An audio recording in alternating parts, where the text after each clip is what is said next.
Hey guys, this is Yasmin, and this video is going to be about the prevention of oral diseases.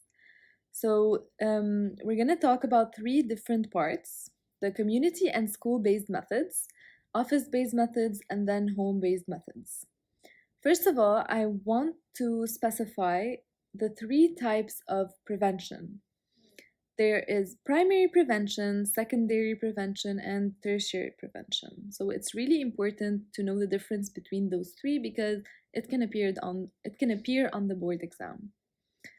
So primary prevention is preventing something before the occurrence of the disease. So preventing the disease before its occurrence.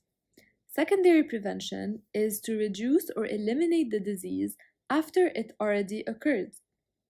And tertiary prevention is the rehabilitation after a disease has already taken place.